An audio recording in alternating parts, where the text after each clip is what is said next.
Vou dar informação também para quem tiver interesse também um pouquinho na área da parte de letras. Eu sou formada em letras pelo Instituto Singularidades. É uma faculdade onde tem o objetivo de formar somente professores, né, voltado somente para essa área de docência, de estudos, né, e práticas da sala de aula. Tanto que lá só tem aulas de... Agora, só tem aula de pedagogia e algumas pós que são relacionadas à linguística, área da linguística e área da educação. Tá bom? Quem se interessar depois para dar uma olhada. Me formei em 2021, mas eu tive que cumprir a grade de estágios, né? Então, acabei me formando definitivamente em 2023, tá? Já atuo aí nas escolas desde 2018, né? Desde de estagiária, auxiliar, até quando eu consegui assumir turmas, né? Atualmente eu trabalho em 2 redes particulares, 2 escolas particulares aqui na região da Zona Sul, Campo Limpo, né, que é onde eu moro também. E é isso. Acho que se tiver mais alguma pergunta, vocês podem fazer perguntas. Estou aberta para responder o que vocês quiserem perguntar, tá bom? Sejam bem-vindos novamente. E é isso. Eu vou compartilhar agora esse slide para poder explicar um pouquinho para vocês o que a gente vai estar fazendo aí no decorrer das aulas, tá? Pode falar, Otávio. Você levantou a mão?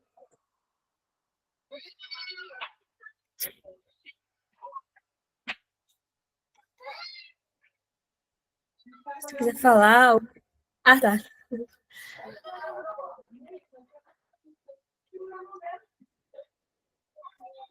eu ver se está compartilhando. Está vendo?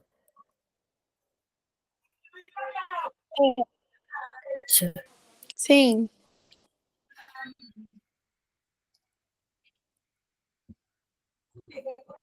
Bom, eu vou começar falando para vocês como que vai se dar esse estudo que a gente vai fazer ao longo das aulas de gramática. Vocês vão ver que ao longo das aulas, gramática a gente nunca vai acabar vendo separado das outras disciplinas, né, de linguagens, como interpretação de texto, literatura, redação. A gente sempre vai ver como que essa parte da gramática pode estar envolvida também com as outras linguagens, né? Acho que elas não se separam, elas têm ali inter-relações, tá bom? Vou começar falando, se vocês quiserem interromper em algum momento, vocês podem falar, ou se eu estiver indo muito rápido também, eu peço para que vocês pode dizer também que eu estou aqui olhando também, tá? E se a Ana faz parte do chat para que consiga olhar direitinho e administrar o tempo também, tá? Bom, para começar a parte da gramática, né, a gente acho que já vai chegar vendo as classes gramaticais, já sabendo quem é sujeito, quem é predicado, quem são as regências, né? Então, antes, eu queria saber de vocês, o que vocês entendem por essa parte do estudo da gramática? Se vocês quiserem colocar no chat, tá? Pode falar, Pedro. Entendo o estudo da gramática como se de si mesmo. Identificar os sujeitos, os predicados. Também daria para colocar, não sei se próclise, ênclise e mesóclise se encontra. Os pronomes, verbos, substantivos, coisas que abrangem, acho que todos esses. É que tem mais coisa, mas abrange isso. Exatamente. Bom, figuras de linguagem. Sim. Eu tô vendo que vocês estão trazendo aí também no chat, né? Que é essa parte por trás de um idioma. Deixa eu entrar aqui no chat.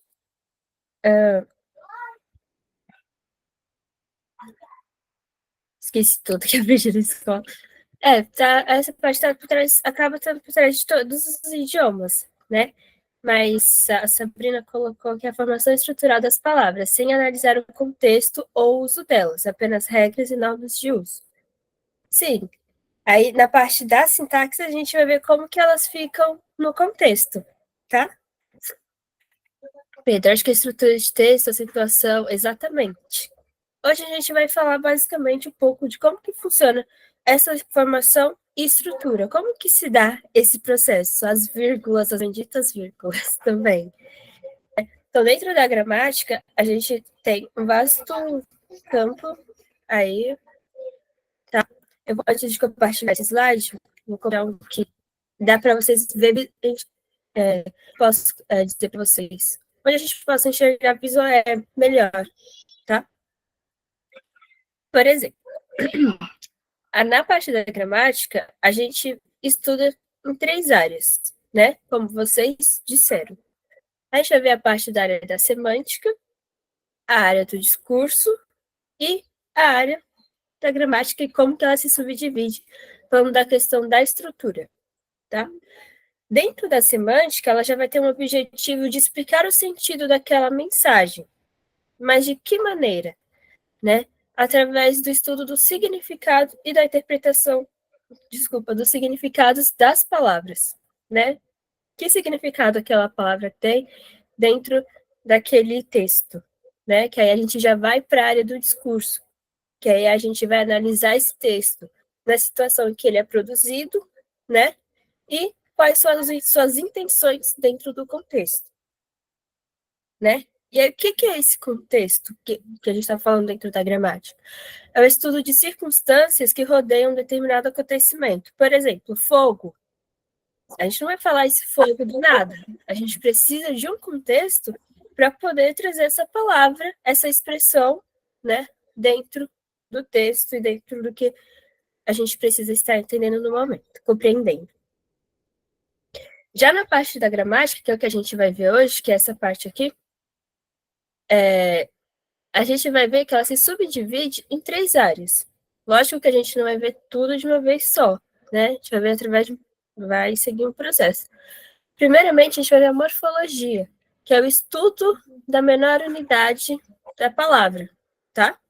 Então, a gente vai ver como aquela unidade, ela se organiza para que se possa ser formada novas palavras, para que possa ser formada como que dá essa organização de palavras, né? Como que surgiu essa nova palavra? Não foi do nada, certo? Então, a gente vai ver aí, através da morfologia, o estudo da sua formação e organização de palavra. Depois, a gente vai para fonologia e fonética, que é o estudo da função e organização dos sons, né? Dentro de uma determinada língua. Eu vou adiantar um pouquinho, por exemplo, temos palavras onde ocorre o hibridismo, onde a gente tem ali 2 palavras juntas, mas uma é a origem de um lugar e outra é a origem do outro. Por exemplo, Sergipe. Eu não vou saber separar bem para vocês, mas ela tem origem indígena e vai ter a origem latina também. Então, é assim que se dá esse processo aí de estudo e organização dos sons dentro da fala, tá? E a sintaxe, que é quando a gente vai estudar ali a parte do predicado, do pronome, da colocação pronominal, que alguém falou que foi a ênclise, a próclise, a mesóclise. Então, esses aí já está dentro da sintaxe, que é o estudo da associação e organização das palavras dentro das sentenças, né? Como que aquela palavra vai se organizar dentro de uma sentença e vai se encaixar dentro daquele contexto, tá? Lógico, a gente vai de um momento mais simples para poder conseguir chegar em algo mais avançado ainda aí dentro. Por exemplo, no caso das acentuações, a vírgula, entender como que a vírgula tem as suas várias funções, por exemplo, no momento de escrever uma redação, né? Até aqui tudo bem? Então, contando hoje, a gente vai da morfologia, que é o estudo sobre a morfologia da língua portuguesa. Para vocês, o que é essa morfologia, né? A morfologia, ela vai ser o ramo linguístico como eu já tinha introduzido para vocês, do estudo da estrutura da palavra e do processo de formação de novas palavras. A gente vai ver isso também ao longo da apresentação dos slides e da aula de hoje. Bom, por que a gente estuda? Sempre eu vou buscar trazer para vocês sua definição, né? Não quadrinha fechada, né? Porque isso a gente pode ir desenvolvendo ao longo das aulas, mas também qual a sua importância, principalmente, né? Porque se todas elas estão dentro de um contexto, qual é a importância de estar estudando ela, né? Acho que muitas das vezes na escola, talvez, a gente não puxa muito para esse lado da importância. A gente vai ver ali que existe uma norma e que a gente precisa seguir essa norma. Mas como que a gente aprende essa outra variação linguística, né, de prestígio dentro da escola? E por que a gente aprende ela? Né? Muitas das vezes a gente vai falar, sei como utilizar a regra, mas não sei o porquê. Né? Então, a importância da morfologia é para que a gente possa ter a compreensão de seus usos, né? Ela está ali, ela tem uma regra, e a utilizamos por N questões, certo? De acordo com a sua característica, de acordo com o que ela é. Né? Principalmente quando a gente vai fazer a leitura de obras literárias ou não literárias, e na hora da produção de textos, certo? E aí, não tem como a gente falar diretamente já da palavra sem a gente entender como que é a sua estrutura e a sua formação. Para isso, o que a gente sempre começa fazendo? Estudando a estrutura das palavras, que é o quê? Que vai ser o morfema, que é a morfologia. Morfema, que vai ser a menor unidade de significado ou som dentro da gramática. E aí a gente sempre começa com o radical. E o que é o radical? O radical é isso, é a menor unidade daquela palavra. Que aí eu não sei se todos conseguem enxergar aqui, mas aqui, ó, o AM vai ser o radical da palavra amor, tá? Essa é a palavra. E o radical, sendo a menor unidade, será o AM, tá? A gente vai entender mais para frente o que será o OR. O R aqui vai entrar o O somente como uma vogal temática e depois a gente vai ver o que vai ser o restante da palavra. Mas enquanto uma menor unidade, o radical vai ser este daqui, aí, da palavra amor. A gente pode fazer outros exemplos também, com outras palavras também, além dessa impura, a gente pode ver outro exemplo também. Grazi, você levantou a mão? Pode falar. E depois Pedro também, é que eu não vi. Boa noite, pronto, tudo bem?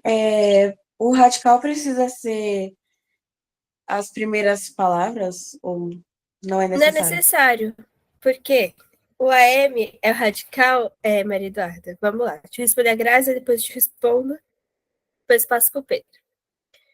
No caso aqui, seria o AM, porque é a menor palavra para a gente poder fazer a formação de outras. Por exemplo, amorosa,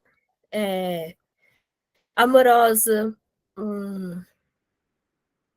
Deixa eu ver outro exemplo de palavra que tem aqui como a M principal. Amável, a Manu deu outro exemplo. Por isso que ela será o radical, Maria. Porque a gente, através do AM, eu consigo formar novas palavras. Amável, amado, ambicioso, amor, amorosa. Entendeu? Qualquer coisa, pode perguntar. Pedro, você levantou a mão? No caso, a minha dúvida era essa mesmo, porque minha dúvida também era essa que a Grazi tinha, mas eu também tinha a dúvida de como a gente poderia fazer para identificar o radical mesmo. Você consegue identificar o radical, todos vocês, vendo qual que é a palavra base que a gente tem ali, né? Quais são as duas, não precisa ser necessariamente só duas. Pode ter mais. Mas como que a gente vai identificar, por exemplo, ali qual que é a base? Por exemplo, vamos pegar a palavra mar. Da palavra mar, mar vai ser o radical, certo? E, porém, ela é uma palavra primitiva também. É a palavra base ali. E que outras palavras eu posso trazer, né? Formando aí outras palavras além do mar, por exemplo. Maresia. Maresia. Pietro, você levantou a mão? Maresia, maré, maremoto. Então, tá vendo que através do mar, eu vou colocar no chat para vocês, eu consigo formar essas palavras, ó. Vou colocar ela em maiúsculo para vocês. Maresia. Aí depois a gente tem maremoto. Ali no meio a gente tem a... Deixa eu ver, Priscila. O amoroso. Que aí entra no outro exemplo do amor, tá? Mas eu coloquei em maiúsculo. Por exemplo, o exemplo que vocês falaram, da maresia, maremoto. Viu que a palavra que fica, independente de se eu estiver trazendo uma outra palavra, vai ser o M, A e o R, mar. Então, dentro dela, sempre a gente vai ter essa daí. Mar, como base. Entenderam agora o que seria o radical? Radical, então, seria uma parte da palavra que eu consigo usar para fazer outras palavras? Isso, ela vai ser a palavra base. E isso se chama radical. Tá bom, então. A gente vai fazer os exercícios e a gente vai ver na prática. Por exemplo, daqui a pouquinho, tá? Deixa eu ver se eu consigo passar aqui. Tá passando. Além do radical, essa parte eu vou falar um pouquinho mais devagar para que vocês consigam entender, né? Porque a gente está saindo de um radical e indo para outra parte. Os afixos. Eles caminham junto do radical.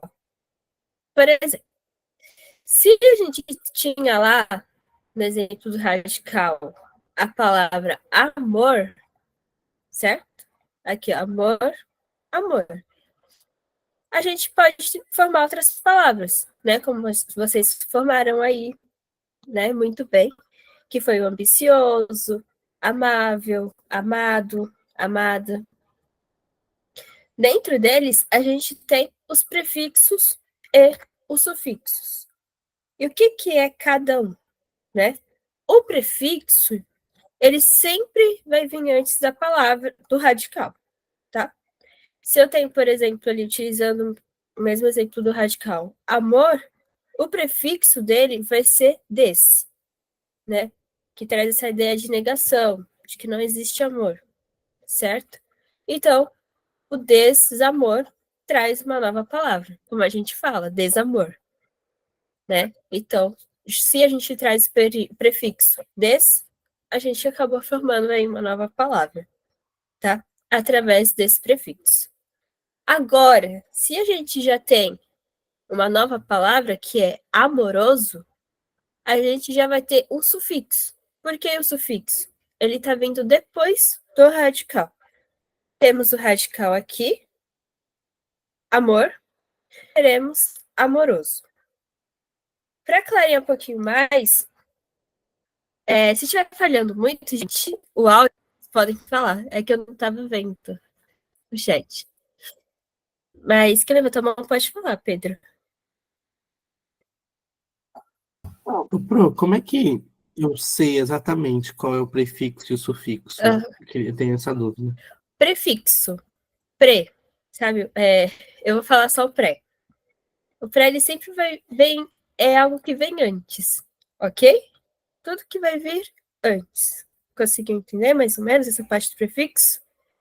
Pré, Sim. que vem antes. Sufixo, que vem depois. Ok? Uhum. Isso a gente consegue ver também fazendo a parte da leitura e prática. Samara? Oi, então o prefixo seria as 3 letras da o início da frase e o sufixo seria as 3 últimas, é isso? Isso, porque, Samara, tá vendo que ali o amor não teve nenhuma alteração. Eu só acrescentei 3 palavras antes para formar um prefixo Sim, entendi. e depois 3 palavras depois do radical para formar um sufixo. E assim eu formei outra palavra. A Mas Maria isso colocou assim, ó. Deixa eu ver.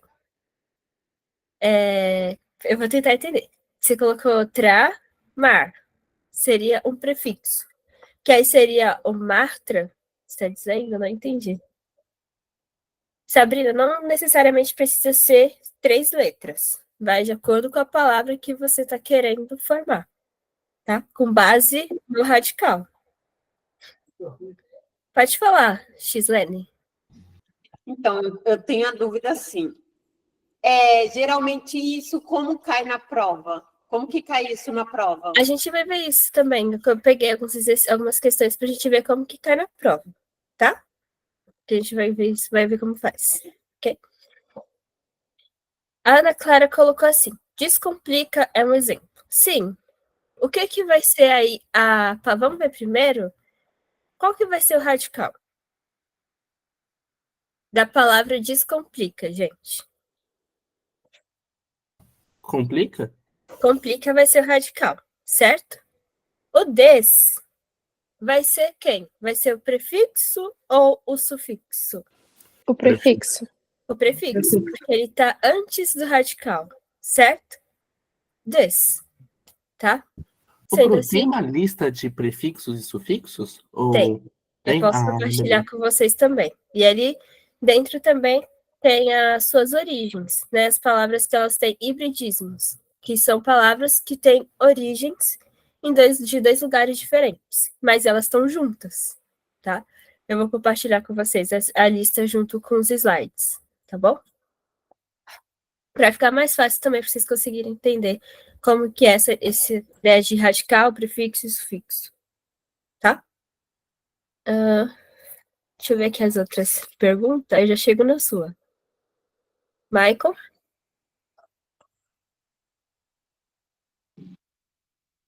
Professora, licença. pode falar. Então, assim, o prefixo seria antes do radical, certo? E o sufixo depois do radical. É só isso mesmo? Isso. E Beleza. Isabelle, é isso mesmo, Isabelle. Michael. Isabelle, você tinha falado? Oi, tá me ouvindo, Pro? Tô ouvindo, pode ficar à vontade. É que eu fiquei um pouco em dúvida, porque, assim, pelo que eu entendi, o AM seria o radical, Isso, só que aí o sufixo não seria oroso ao invés de oso? vai ser oso. Porque, tá vendo lá em cima, no prefixo, tá desamor, certo? Certo. E aí, tá vendo a palavra amor, que ela não se separa? Nem Ah, antes e nem tá. depois, aqui no sufixo, ó. Então, por Hum, isso, o uroso não vai ser o sufixo, tá? Tá bom, obrigada. Imagina. Bru, perguntaram no chat, assim, é possível uma palavra ter tanto um prefixo quanto um sufixo ao mesmo tempo? Sim, Eu acho que deve ter o exemplo de desamoroso. sim. Seria um sufixo e um prefixo ao mesmo tempo. Exatamente, Pedro. E o que que a gente chama isso? A gente chama de parasindética. Parasindética é quando a gente tem os 3 juntos. Os 3 quem? É quando a gente tem prefixo, radical e o sufixo. O Pedro falou um exemplo. Pode repetir, Pedro? Desamoroso. Desamoroso. Que aí são os 3 juntos. Aqui eu vou colocar outro assim. Deixa eu tirar. O des, que vai ser o prefixo. Dentro dessa palavra desamoroso, a gente tem a palavra amor, que vai ser o radical, certo? E o oso, que vai ser o sufixo. Então, a gente tem os 3 dentro de uma única palavra. Sendo assim, a gente vai chamar de parasindética.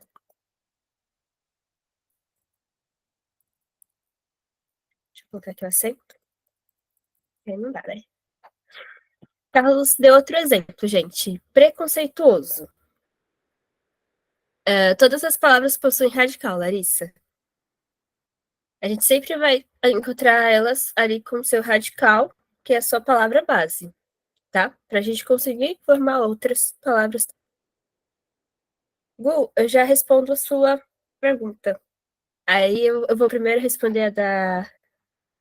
Por exemplo, o Carlos colocou preconceituoso. Qual que vai ser o radical dentro da palavra preconceituoso? Preconceito. Será que vai ser preconceito? Conceito. Conceito. O conceito, certo? O que está antes do conceito? Vou repetir. O pré. O pré. O que está antes do conceito? É o pré, que é o prefixo. Depois temos o sufixo, o radical, sendo o conceito, e depois a gente vai ter o oso, sendo o sufixo, tá? Teve gente que falou também a palavra infelizmente, também vai ser uma palavra parassindética, com 3 funções aí dentro, né? Prefixo, radical, sufixo, tá? Infelizmente, vamos ver também como que a gente pode fazer. Infelizmente, a palavra base vai ser qual? Feliz. Feliz, certo. E o que está antes, que é o in, vai ser quem? Prefixo. Prefixo. E o mente, que será o sufixo. Sufixo. Certo? Então, é assim que funciona quando a gente está falando de parassindética, tá? Vou seguir para vocês conseguirem ver melhor essa parte do parassindético também. Deixa eu voltar uns slides para trás.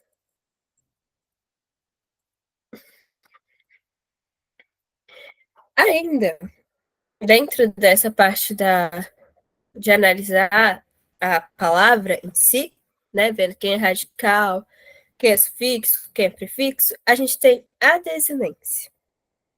Como que essa desinência funciona? São morfemas que indicam as variações das palavras em relação ao seu número, gênero, tempo, modo, pessoa e voz.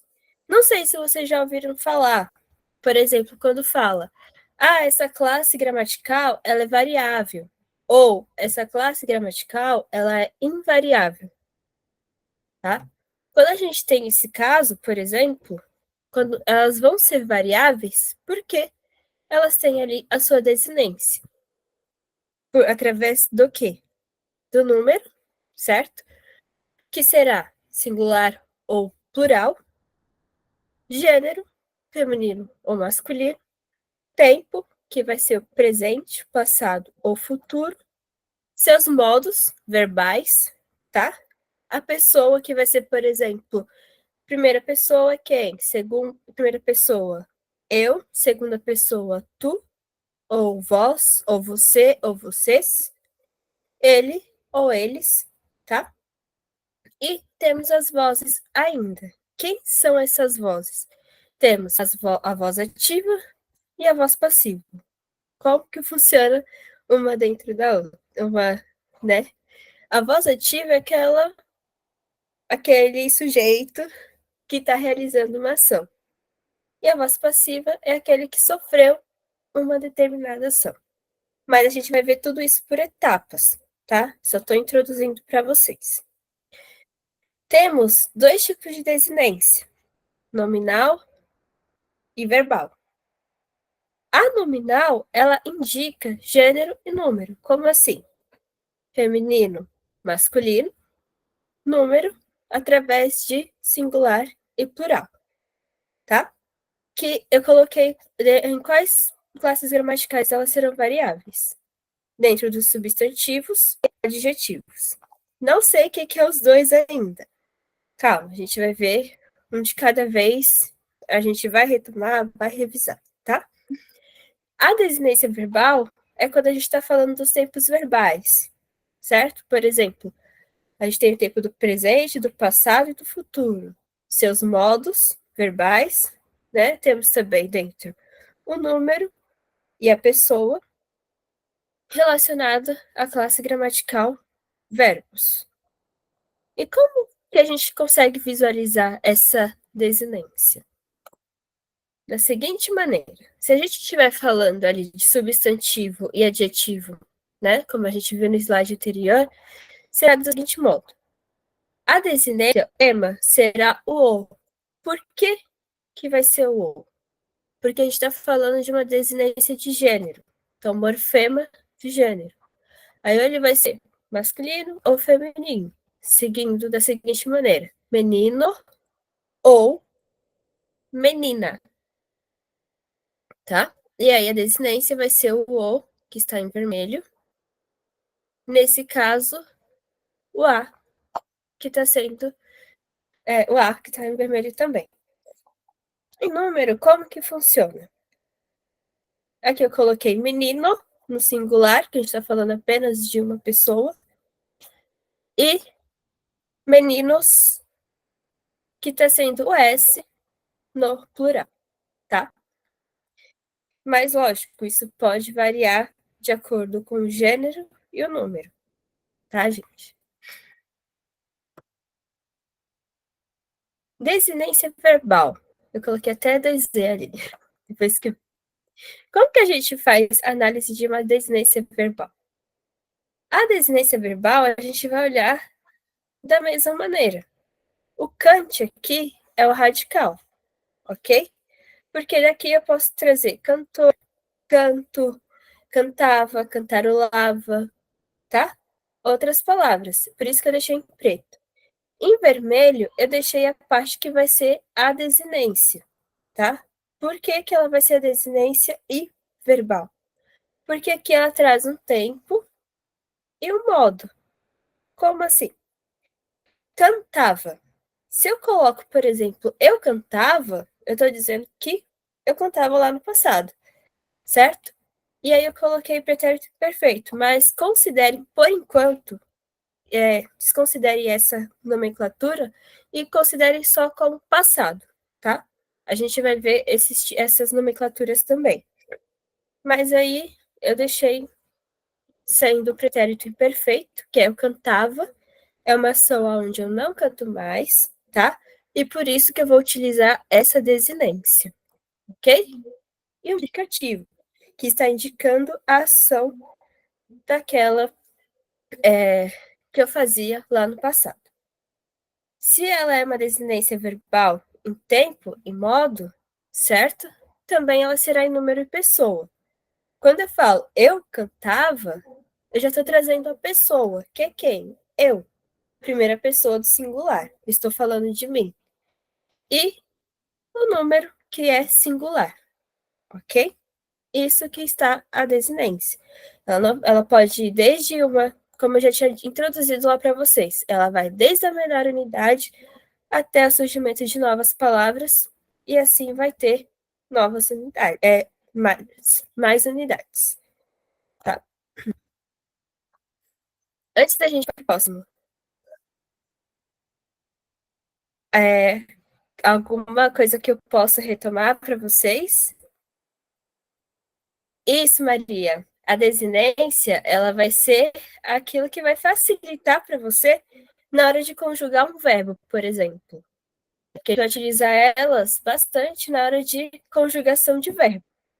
Então, ela facilita para você na hora de identificar se aquilo dali é um substantivo, se é um adjetivo, se é um verbo. Tá, é um verbo? Então, como que eu vou conseguir conjugá-lo? Aí a desinência ela vai entrar para te ajudar, para te dizer qual que é o tempo dela, qual que é o modo dela e quais são as suas demais conjugações, tá? Grazi, você falou que não entendeu. E Pietro, eu já passo a palavra.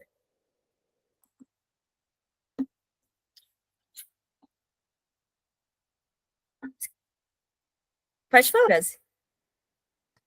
Pro, não entendi no slide anterior que era a mesma palavra, só que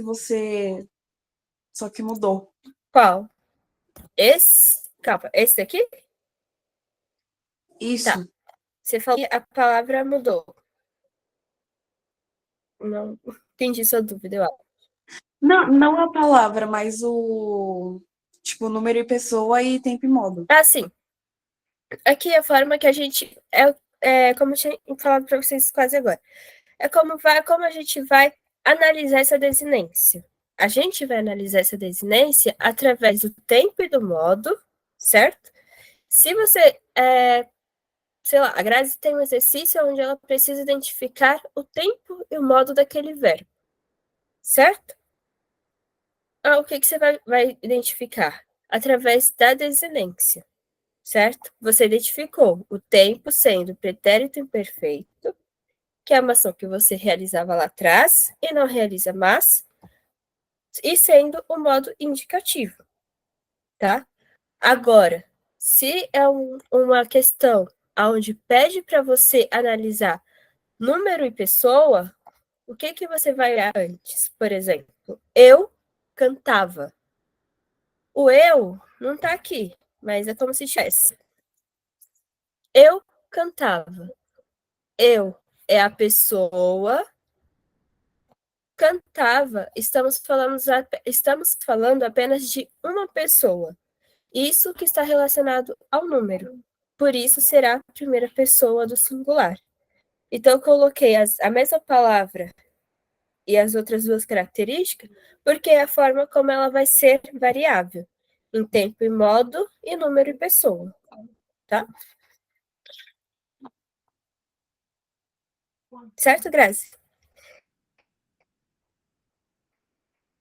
Isso, Sofia. O singular, ele foi só um exemplo, mas a gente pode trazer no plural também. Tá bom? O Heitor colocou aqui, só que eu não tô... Ai, Nicole, perdão. Nem vi que passou do horário. Eu vou passar rapidinho os slides, tá? Aí vocês já vão pro intervalo. Prometo que eu não vou atrasar muito. E o Isaac também quer falar. Só ver a dúvida do Heitor e a gente encerra e segue na próxima aula, tá bom? Sempre vai ser primeira pessoa, não poderia ser fulano? Sim, Heitor, pode ser em outras pessoas também. Eu dei aqui o exemplo só da primeira, mas pode ser, por exemplo, segunda pessoa, que é o tu, terceira pessoa do singular, tá? Que vai ser ele cantava. Também pode ser. Agora, se eu trago nós cantamos, percebe que já muda? O meu tempo e modo já vai mudar e o número e a pessoa também vai mudar do mesmo jeito, tá? Não precisa ser necessariamente só dessa maneira que eu coloquei. Aqui é só um exemplo de como vocês podem analisar no momento dos exercícios, de estudo, da prova, tá bom?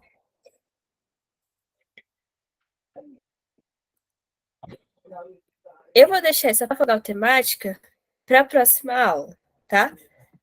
Não é tão difícil assim, a gente não passa assim pelas coisas tudo rapidão, né? Eu vou passar para vocês aqui, eu vou deixar o slide com vocês. Mas aqui, eu só queria explicar como que ocorre esse processo de formação das palavras, né? A gente viu hoje que a gente começa a partir de um radical. E a partir desse radical, a gente consegue trazer novas palavras. Como? Esse radical, a gente vai chamar de palavras primitivas, que aí elas vão passar por essa questão de derivação, que é o quê? Da palavra amor, a gente viu que consegue trazer ambicioso, amoroso, amado ou amada. Depois desse processo de derivação, a gente consegue trazer também uma composição. O que é essa composição? É quando a gente já vai juntar duas palavras ali, certo? Duas palavras, e através dessas duas palavras, teremos uma nova palavra. Que aí ela pode ser sofrer uma alteração ali, ou não, tá? A onomatopeia, que são, que acho que vocês possam ter ouvido falar ou não, mas são palavras que a gente vai imitando o som. Por exemplo, o som do relógio, tic-tac, né? O hibridismo, que eu tinha falado para vocês um pouquinho antes, né? Que é a junção de duas palavras que têm origens de regiões diferentes. Por exemplo, a palavra é origem latina e a outra grego, mas a gente tem ali uma palavra, tá? A sigla, que é, por exemplo, ONU, KFC, tá? Essas serão siglas. O neologismo, que vai ser o surgimento aí de novas palavras, né? Que a gente tem aí o desamor, por exemplo, né? Que é o neologismo, é uma palavra nova, né? Ou, deixa eu ver, o crush. Então, essas palavras que vai surgindo agora na contemporaneidade, a gente chama de neologismos. A gente vai ter uma aula só para falar sobre isso, tá? Redução ou abreviação, tá? Que é, por exemplo, ABC. Moro na região do ABC.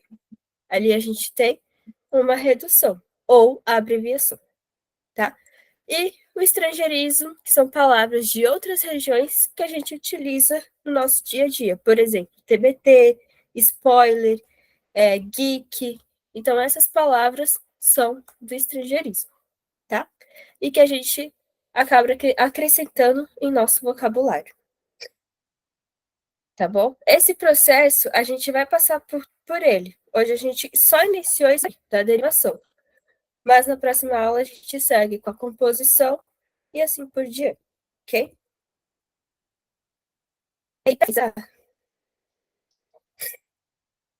Eu deixei aqui uma atividade para vocês entenderem mais sobre, primeiro, sobre a importância, né, do estudar a gramática, a interpretação de texto, a literatura, tá? Que é um vídeo da A Riqueza da Linguagem Falada, que é da Bíblia Castilho. Depois eu coloquei para vocês trazerem neologismo que vocês têm no cotidiano de vocês aí. Por exemplo, crush, desamor. Quais são palavras que são novas, né? Que a gente não chega, por exemplo, nem encontrar no nosso dicionário. A gente fala no nosso dia a dia porque entrou no nosso vocabulário. Depois eu coloquei algumas palavras para que vocês identifiquem os morfemas nas seguintes palavras. Por exemplo, vocês vão identificar o radical e se tem prefixo, sufixo, ou se é um caso de três, dos três juntos, prefixo, radical e o sufixo, tá? E depois vocês vão formar novas palavras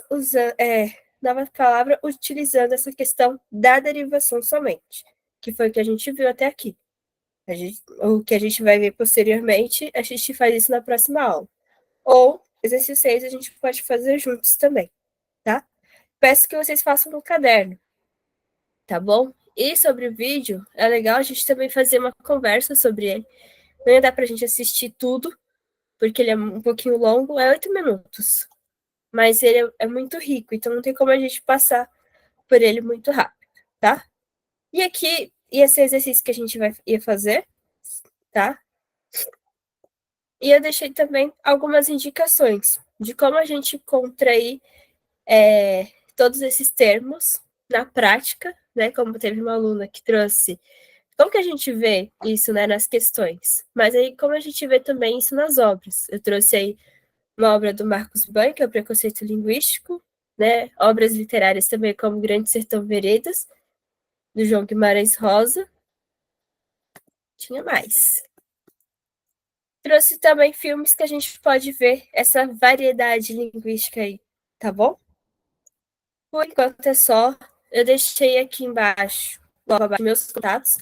Caso vocês queiram tirar dúvidas sobre a atividade, vocês queiram trazer alguma questão da aula que ficou pendente, tá? Então, deixei aí para vocês o Instagram, o e-mail e o meu WhatsApp, para quem quiser trazer alguma questão. Tá bom? É isso, pessoal. Então, Obrigada, hein, professora? Tchau, Pro. Obrigado. Tchau, Pro. Obrigada. Vivian, obrigada pela aula, maravilhosos Tchau, slides, ficaram lindos, muito caprichados, tá? Obrigada. Professora, obrigado pela aula. Bom, Obrigado. Isaac, quer dar o recado antes do pessoal sair para o intervalo? Oi, Professora, agora posso dar, desculpa. eita. Professora, só uma dúvida aqui rapidinho. pode falar. Em questão de atividade, acho que não é necessário copiar as questões no caderno, não, né? Não precisa. É só você fazer do jeito. Eu coloquei já nos slides mas- todos os itens. Aí você só faz o que está sendo pedido, tá bom? Tá bom. É uma pergunta meio clichê, mas é algo que eu fiquei muito em dúvida. Tudo Obrigado, viu? Imagina, boa noite. Obrigado. Eu acho que alguém perguntou todos os slides, né? Sim, a aula fica nos slides, gente, lá no Google Drive, tá? Para vocês consultarem. E aí fica a critério de cada um, se quer copiar, se não quiser copiar, tá bom? Cada um tem uma forma de aprender. Uns é escrevendo, outros é mais visual, então cada um faz conforme o que for melhor para si mesmo, tá bom? Isso. Mas fica tudo lá no Drive. Isaac, fica à vontade, Vivian, muito